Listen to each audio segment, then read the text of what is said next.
ঠাকুরের ভোগের দিন আমরা ঠাকুরকে ভোগ হিসাবে কেউ অন্ন, কেউ বা আবার খিচুড়ি ভোগ দিয়ে থাকি। অন্য যে কোনো দিনের খিচুড়ির থেকে এই ভোগের দিনের খিচুড়ির স্বাদ কিন্তু সম্পূর্ণ আলাদা হয়। আজকে আমি দেখাবো আমি কিভাবে এই ভোগের খিচুড়ি রান্না করি। আমি এখানে আগে থেকেই মুগ ডাল ভেজে রেখেছি।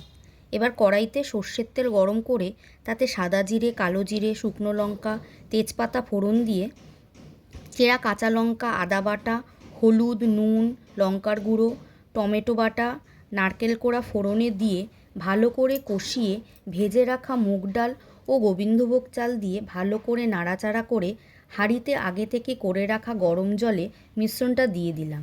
এবার চালটা 80% সেদ্ধ হয়ে গেলে ফোড়ন দেওয়া তেল কিছুটা তুলে রেখেছিলাম সেটা দিয়ে কিছুটা গোটা গরম মশলা বাটা দিয়ে নামিয়ে ওপর দিয়ে ঘি ছড়িয়ে দিলেই তৈরি ভোগের খিচুড়ি।